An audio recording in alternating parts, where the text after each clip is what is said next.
No, baby, that's for somebody else. We're just gonna keep you right where you're at right now. It doesn't matter what you think. The Wrestling Realm presents Break It Down with Brian H. Hello, ladies and gentlemen, and welcome to this episode of Break It Down with Brian H. Episode number 80, folks. Wow, you know, if this was, I guess, humanoid years, the show would be considered old. But nonetheless, we are here. You know, it's been a great weekend in professional wrestling. Whether you're a WWE fan, whether you're an independent wrestling fan, whether you like the sports entertainment side of things, whether you like the wrestling side of things, or definitely can't count out women's wrestling. But with that being said, I'm going to get right into the top rope this week.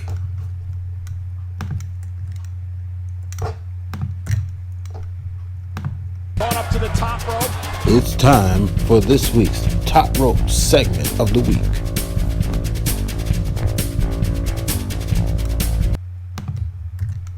Ladies and gentlemen, the top rope this week, it's finally happened. It's something that I've been waiting for well over a year. You saw the title of this show. Bayley and Sasha Banks rule the women's wrestling world. And that's exactly what's done happened. As Bayley done turned heel. Yes, sometimes people say, oh, there's faces, there's only, there's no faces. There's no baby faces and heels. It's just wrestlers. No, god dang it. We may like the heels sometimes, but nonetheless, there's faces and there's heels. Let's get right into it. We go to Monday Night Raw. It's Sasha Banks. She comes out there. Earlier, she had made a challenge to Becky Lynch for the Raw Women's Championship, and where they would make it official that, great, my keystrokes ain't working. But, they would make it official. Sasha and Becky would take on each other for the Raw Women's Championship. And then, so they made the match official. And you got to go back and watch the promo. It was very interesting. Of course, there was a lot of the language. And, it was right here in Baltimore, Maryland, where I'm from. So I was there at the show. Great time. But then we knew that we had the tag team match, the Women's Championship Showcase, where we would see Bayley and Becky Lynch, the Raw SmackDown Live Women's Champion and the Raw Women's Champion, respectively, take on the WWE Women's Tag Team Champions, Nikki Cross and Alexa Bliss. Well, during the match, Sasha Banks would come down just to, kind of see what was going on. She came down during the match, and then all of a sudden, when the time was right, she would attack Becky Lynch with a chair. And she attacked her, just kept... I should say she attacked her, then she would attack her with the chair. Suddenly, Bayley gets in the ring. And if you look right there on your screen, you see the showdown. Everybody, I'm telling you, the crowd in Baltimore was hot for this. And this is just me giving you insight on what it was like. It was rocking and rolling. And, I would play the video clip, but WWE would probably pop me for that. Like, nah, so we're not going to put the Wrestling Realm channel at risk right here. But nonetheless, like I said, look on your screens. You can see it. You can feel it. Bayley, Sasha, the stare down, the chair in the hand, Becky Lynch laid out. Is Bayley, we already know, because here's the story. Bayley and Sasha lost the tag team titles at WrestleMania. After they lost the tag titles, Sasha went home or on an excursion. She went somewhere while Bayley was left there to have to deal with the fallout. And then Bayley would become the SmackDown Live Women's Champion after winning Money in the Bank. But where was Sasha? Right? Sasha comes back, so now you're wondering, they had already poked fun at, they asked her, what's going on, Bayley? How you going to deal with, this your best friend? Are you okay with her actions? And Bayley said, look, I'll deal with that. And then they asked her, how did she feel about being in the shadow of Becky Lynch? Being in the shadow, you don't say that to a woman. So, when the time was right, Bayley struck Becky Lynch with the chair and just mercilessly pummeled her right there, and everybody went crazy. You never saw it coming. Reason why it's my top rope of the week. I have been waiting for this. You guys remember, you go back, you find the clip where I said that, one, I thought last year was going to be the summer of Bayley versus Sasha. But I also said that I would like to see Sasha and Bayley where Bayley is the heel. Let's do something different. But you know what? I like this better. What we get is a different side of Bayley. We're getting this red hot heel in Sasha Banks. And the two would pick it up on SmackDown. Because then Bayley comes out there and she tries to explain. Doesn't really explain herself, but she just reminds people, yes, I'm still the role model for your children. Loyalty. That's my best friend. The one person who held me down, who's always had my back. That's my best friend. Loyalty. You best believe somebody come at the real Dwayne Allen. I'm going to be doing the same thing that Bayley did. I don't care right or wrong. It's my brother. Too sweet. But then Charlotte Flair would come out there, and next thing you know, she said a couple words, she starts attacking Bayley. And then here comes Sasha Banks. And the two would do the same to her as they did to Becky Lynch, pummeling her with a chair. And then the boss and hug connection would just leave out in the sunset. So, I started thinking, right? Becky Lynch and Charlotte, best friends. But they're not on the same page. You remember, because Becky, Charlotte took the title from Becky. Becky took the title back from Charlotte. Then Charlotte took the title back from Becky. Then Becky took the title back from Charlotte, which led to Charlotte getting the title from, I know Asuka's in there somewhere. She's not relevant in this conversation. But that's what led to Bayley getting the title from Charlotte. But I'm like, wow. They're not on the same page, but she might need her at this point in time. Then I also started thinking, right? I guess we're just not getting the 4 horsewomen of WWE versus MMA. We all know they say the girl's not ready, but sheesh, we gotta wait a whole nother year for a whole nother Survivor Series for that. Well, I know what you're saying. Ronda Rousey's not even back.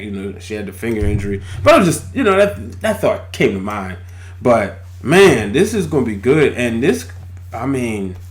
I want to see, and I was talking to my brother Corey, and I was talking to my boy Blake, I want to see Bayley and Sasha leave Night of Champions with all the gold.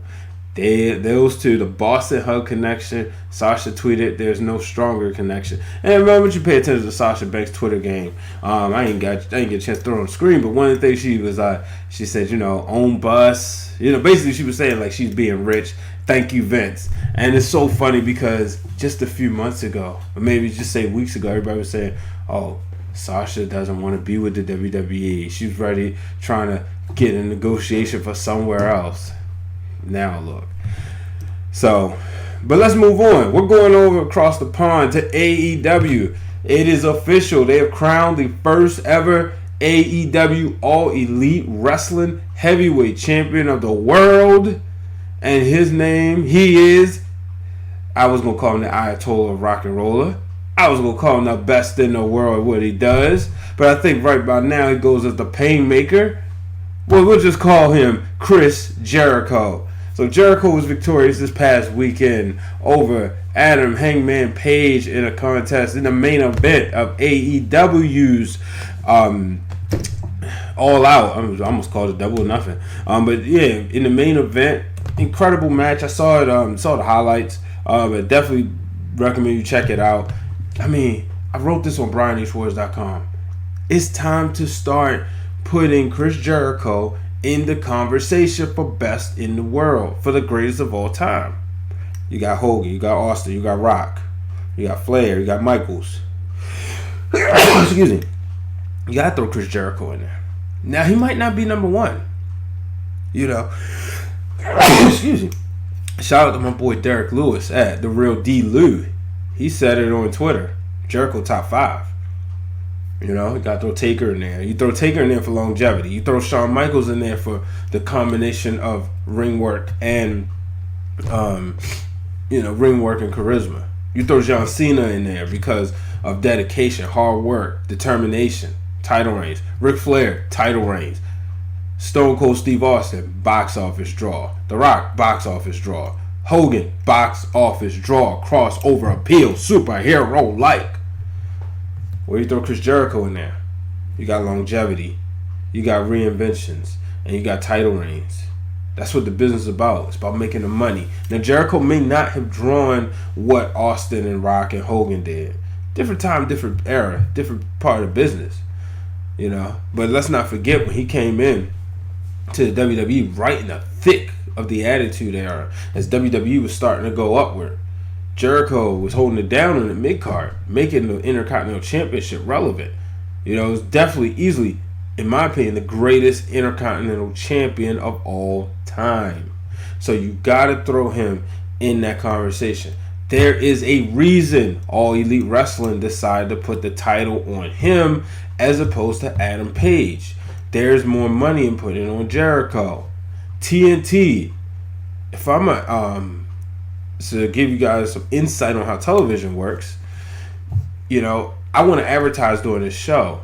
If I go to TNT, I'm an executive from one of these commercials or these brands, I go to, I should say I'm a TNT executive, I go to pitch to these, at the upfronts, like, hey, okay, there's a who you got, who's your champion, for TNT, for All Elite Wrestling, it's going to be Chris Jericho. Oh yeah, we heard that name. Didn't he wrestle with like Stone Cold back in the day or The Rock? Yeah. Doesn't he have like a podcast? Isn't he a rock star? All of this. You bring the rock stars family in. You bring the old school people in. People who didn't watch it then, but they know the name Chris Jericho. Let's not forget, he was one of the workhorses back then. So that's the reason why, folks, he's your AEW World Champion. Now, unfortunately, some news broke Tuesday when I'm recording this that the title was stolen. Jericho went out to celebrate. I guess the next day he was at Longhorn Steakhouse, because you all may have heard the story when he first won his first World Championship. He celebrated by eating pizza in a cold pizza in the hallway because room service was closed, and then he got locked out of his room. So I thought it was funny when they was doing the whole backstage thing and nobody was there and he wasn't celebrating with anybody kind of thing. He was playing on that. But nonetheless, real life, he went to Longhorn Steakhouse, and there was a mix up with the bags, but somehow his bag with the AEW Championship did not make it to him, and it's stolen. So hopefully whoever's out there who has the title will give it back. It doesn't belong to you. It's not cool to keep it. But congratulations to one of the greatest of all time, Chris Jericho. Make sure you check out my article on BrianHWaters.com. So, moving on. NXT UK. What a pay-per-view. This took place Saturday afternoon. Some of the people may have been watching college football. I know I was. So I went back and watched it. I was told by my boy Blake, host of Three Dope Dudes and a Mic. Make sure you check out that podcast. He told me straight up, Walter and Tyler Bate. And man, did this match deliver. Set aside an hour. While the match didn't go 4 hours, you're going to need some time to decompress. Because they took you for a ride, folks. And I thought Pete Dunne and Tyler Bate took me for a ride. But this right here, and in the end, it was Walter retaining the UK champion, NXT UK Championship, WWE UK Championship. But man, oh man, I'm trying to tell you, go back and check it out. What a match. All right, going to round up this segment, or I should say the first part of the show. We saw the tag team champions on Monday Night Raw. They started to have a contract signing. Unfortunately, it was interrupted by AJ Styles and the OG. There's an OC, Original Club. The OC. And when they interrupted, that led to AJ Styles ripping up the contract. But he brought up some good points. Why does Braun Strowman get a title shot? Just because he says, and looks at the belt, the title. But then all of a sudden, the guys who challenged challenged Seth Rollins and Braun Strowman for those tag titles, the team of Robert Roode and Dolph Ziggler will come out and join AJ Styles and the OC in attacking them and leaving them laid out. This was after they had a tag team match, which was a Rollins and Strowman against the OC. But boy, then backstage, Rollins and Strowman, they had a stare off, and next week we're gonna get Stone Cold Steve Austin because WWE goes to Madison Square Garden. We're gonna get Stone Cold versus. Stone Cold is going to be the moderator and make sure the contract signing gets done. That's when Strowman said, "You know what? You got your boy. He's going to come out. I know how this works, but if he gets involved, he can get these hands." Oh boy. Well, we saw Austin take a stunner from Becky Lynch on one of those segments. Check it out on Twitter. I don't think he's going to get those hands though. But it's quite interesting. But I'm going to go ahead and take my first break. I'll be right back.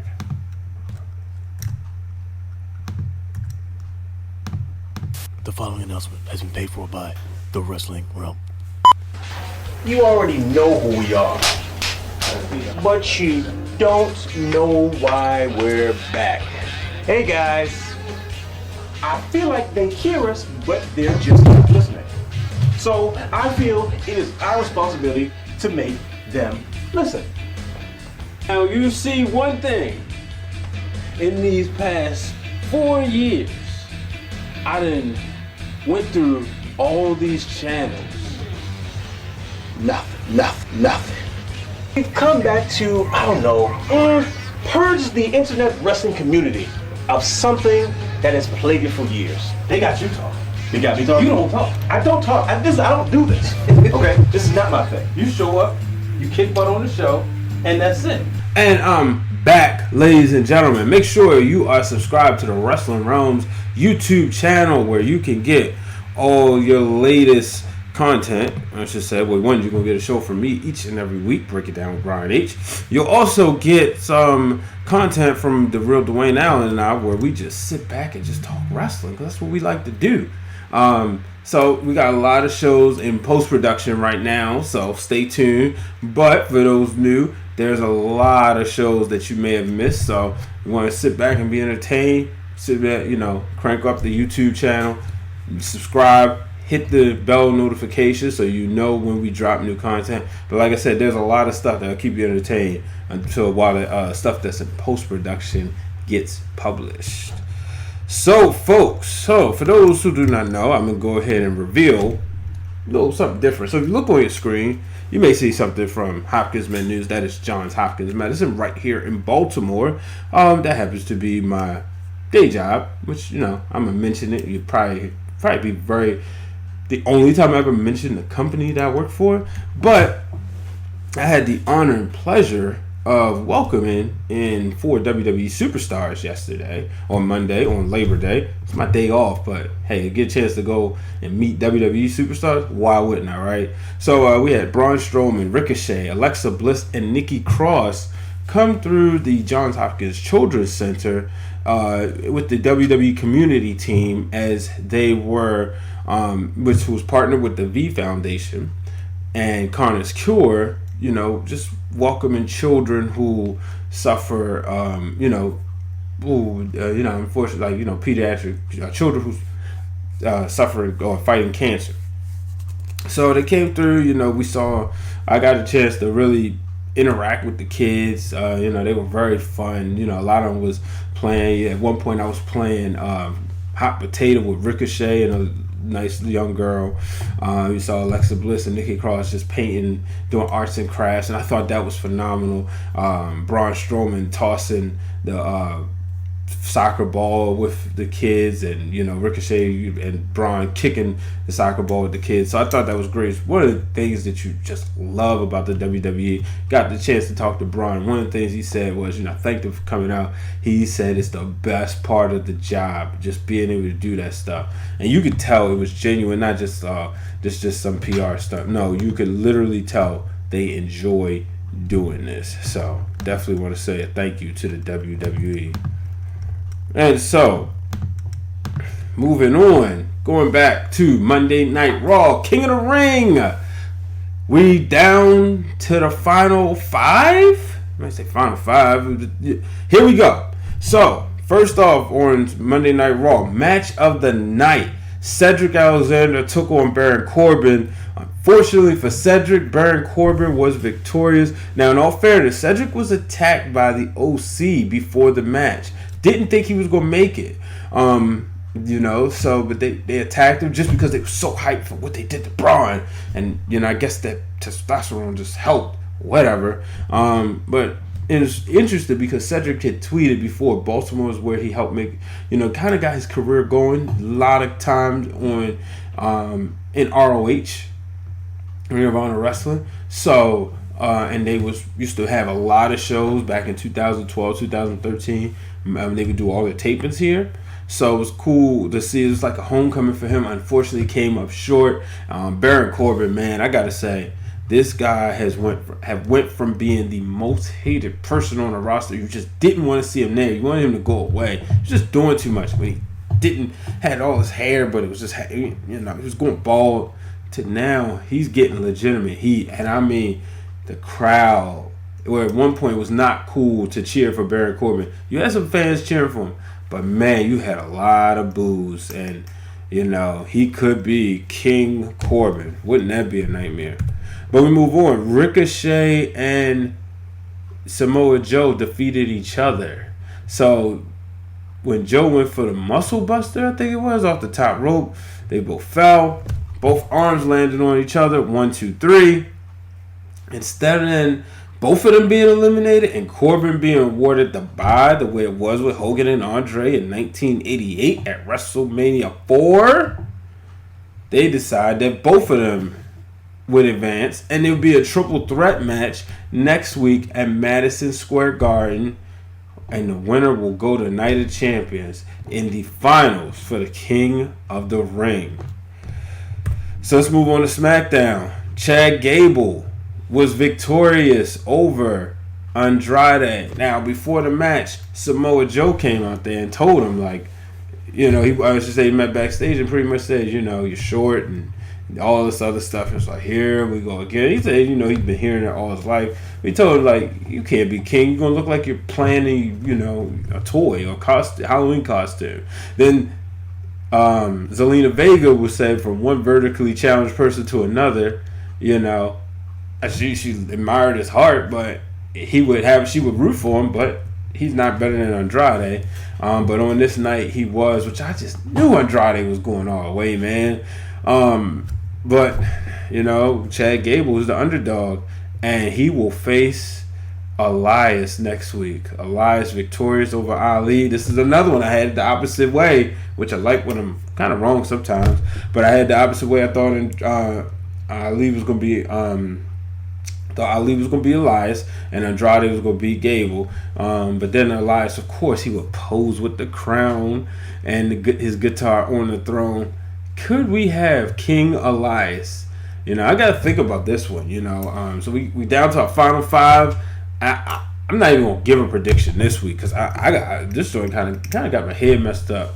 I just really don't want to say Baron Corbin, but I did write that maybe King Corbin wouldn't be so bad. Only time will tell. So let's move on. Going back to NXT UK, man, we saw Kaylee Ray challenge Toni Storm for the NXT UK Women's Championship. And in the end, we crowned a new champion as Kaylee Ray did her thing, getting in Toni Storm's head, becoming the champ. Check out that match. I mean, you could feel the emotion. I'm going to be honest with you guys. I don't watch that much NXT UK. I'm going to try to get into it, especially after that takeover. But the way the fans out there, shout out to everybody out there in the UK listening, passion. You could feel their energy through the screen.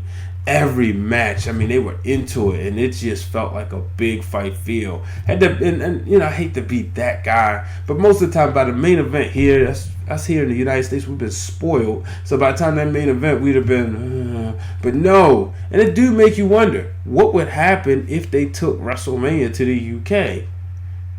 Would you get that same passion? I'm just saying. Would you get that for 6 straight hours? Could the UK fans, or now we're going 8, could they be able to hold up? Time will tell. So that's going to be it for this part. I'm going to take a quick break. You heard of our Give Me the Book series, right? Well, last week I showed you WrestleMania 2000. This week, here's a clip. This one's coming from the real Dwayne Allen.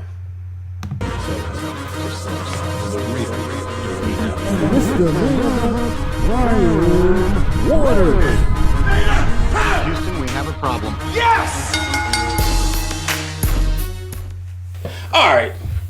There's times where we as wrestling fans, we've watched the product so long, we said, that was just plain stupid. I've said that quite a few times in my day. So, I'm not gonna lie. I was thinking, and mainly it's because of you, I was thinking like, man, Wayne brings up this, especially the first one that we're going to do. He always says like, this shouldn't have happened this way, we should have did this way. Mm-hmm. So I said, give me the book. So I'm going to introduce you guys to a new segment we have called Give Me the Book. And Give Me the Book is where we simply rebook some of the worst WWE, WCW, NWA, whatever storylines. So sit back, enjoy it, and you know what? We're going to give you the book. Tweet us, how would you have booked this? I don't want to curse, but how would you have booked this ish? So, start it off. This is the first one. So the first one's got to be really good. Oh, okay. Yeah. I have a feeling of what we're going to talk about first, but here we go. We already have a whole show dedicated to this one. Okay. So it's only right. Bret Hart and WCW. Golly, boy. Dwayne Allen, rebook this. Okay. We all know how he came in. Mm-hmm. I didn't like it. Bret Hart became a weasel in WCW. I hated it. That's I've been on record saying I hate how he was booked because he came in, he did nothing for a year. He was Hogan, NWO, didn't know. Here's how I would have booked Bret Hart in WCW. Okay. What I would have.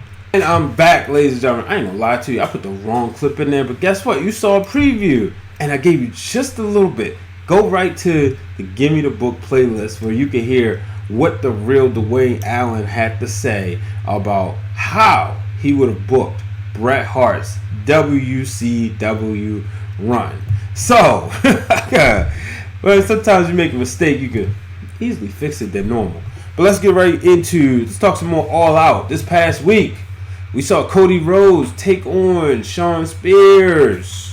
A lot of people mixed emotions in this one. I'm not a dog guy, but I know that a lot of people were upset that Cody and Brandy walked out there with their dog, especially after there had been pyro. Yeah, that wasn't a good look. But, hopefully they learn from their mistakes. Going into the match, solid match. In the end, it was Cody getting it done. I'm not sure how I felt about the Star Wars gear. Just being honest, but I'm not a Star Wars guy. Just like I said, I was only into wrestling. But one of the things that was interesting was we saw Arn Anderson. Now, Shawn Spears had Tully as in his corner as his manager, right? So Arn Anderson comes out there, and everybody remembers Tully and Arn forming the Four Horsemen, forming WWE Tag Team Champions as the Brain Busters. No, Arn would give a double-A spine buster to Shawn Spears. And one of the things that was interesting, I believe that was the first spine buster we've seen from him since WrestleMania 18 when he delivered it to The Undertaker. I'll leave the opinions on how it looked up to you guys. But, like I said, nonetheless, Cody Rhodes gets it done. Let's see what happens next. That's all I'm going to say. see, moving on.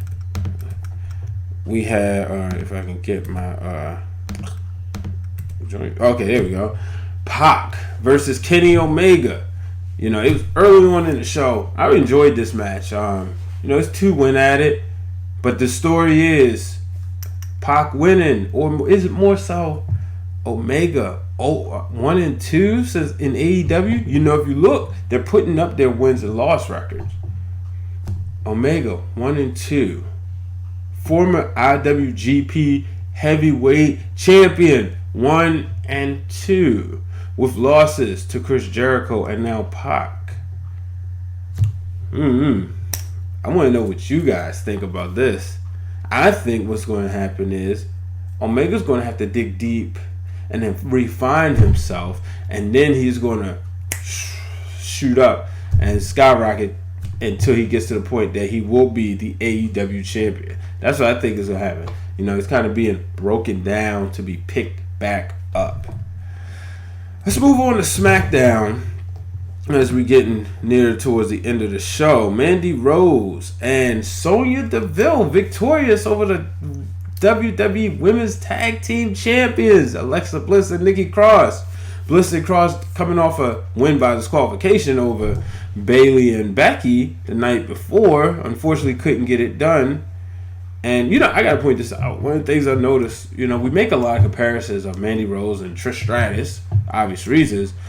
But right here, I was like, Mandy Rose has on pants. That's interesting. And I remember when Trish Stratus Faction DVD, she said she went from shorts to pants because she wanted you to pay more attention to her wrestling and how she was getting better at her skills in the ring.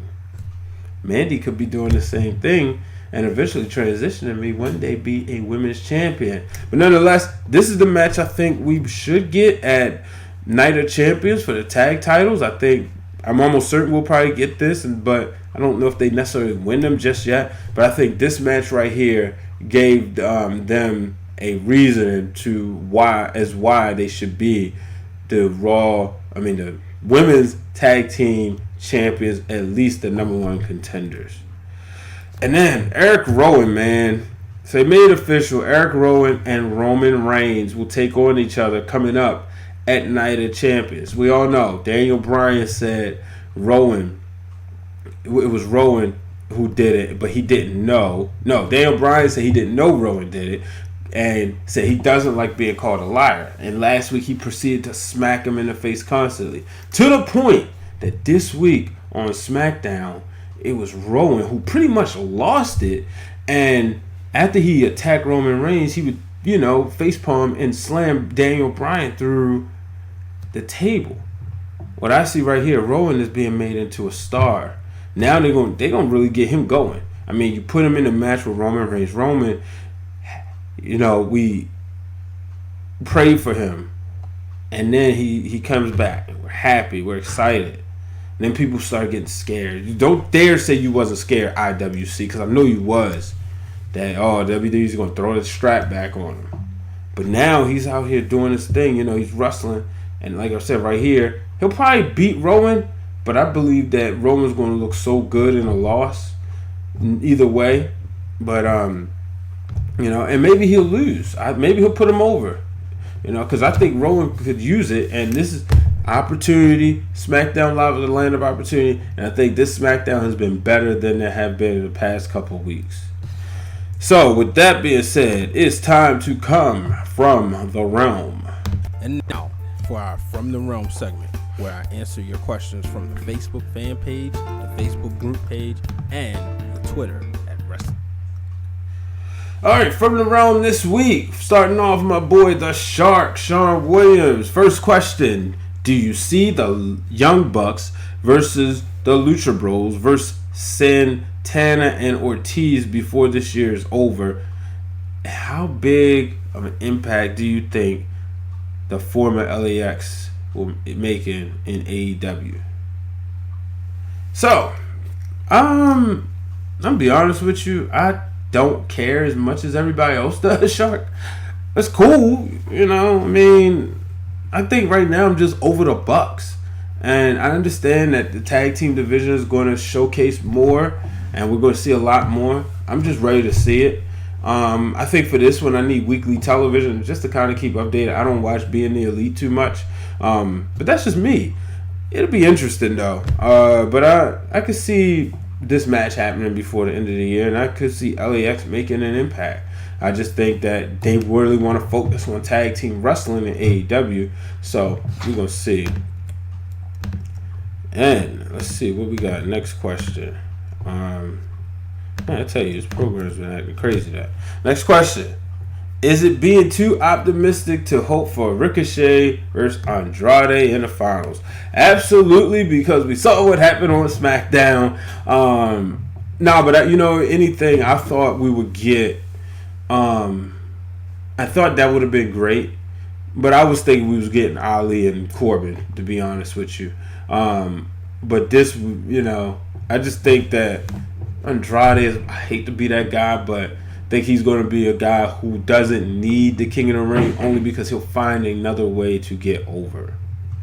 Next question. Could this turn for Bayley dampen the heel heat for Sasha Banks? Abso-freaking-lutely not. This is going to be so great because they're going to dominate as champions. I said at the top of the show. I believe that both of them are going to walk out night champions as world champions. And they're going to dominate. We're going to see a 2-women power trip, but we see Kofi and Seth Rollins kind of team up. We see Becky and Bayley, but now right here we'll see two best friends representing their brands and having each other's back. So if anything, I think this is going to heighten their heat and heighten the heat for Sasha Banks. Next question: can the WWE stop pulling a ride back with the Viking Raiders, War Machine, and give them some real competition? I agree. I think it's time. You do have enough tag teams on Raw. Unfortunately, they don't even them out very well. So it's like if they put them in the ring with Hawkins and Ryder, then it's like that would be fun. But then how many times are you going to do that? And then can you really believe that their Hawkins and Ryder are going to beat them? I think that if they spread the tag team division equally, then it would be much more fun. You go back to 1999, SummerSlam. They had a whole tag team turmoil, for goodness sakes. So I think you're at that level. I just want to see it. And next question. Why does it seem like Raw has gotten better and SmackDown has gone down in value than it was months ago? I think what it is that you don't really have, this whole Daniel Bryan and Rowan and Roman Reigns. It didn't have that impact the way we wanted it to. And then it was closing the show. So with that closing the show, then you also had Shane McMahon kind of being ran down a lot of people's throats. It just kind of put a bad taste in people's mouths. But I think this past week we saw SmackDown kind of rise back to the occasion. Especially seeing, we already knew what we was going to get with the ladies. We knew they was going to bring it. But especially seeing Rowan at the end. Kind of that development like, oh, wait a minute. We got a new star right here. Then also seeing how Miz and Sami Zayn and Shinsuke is playing out. And it's better than what a lot of people thought.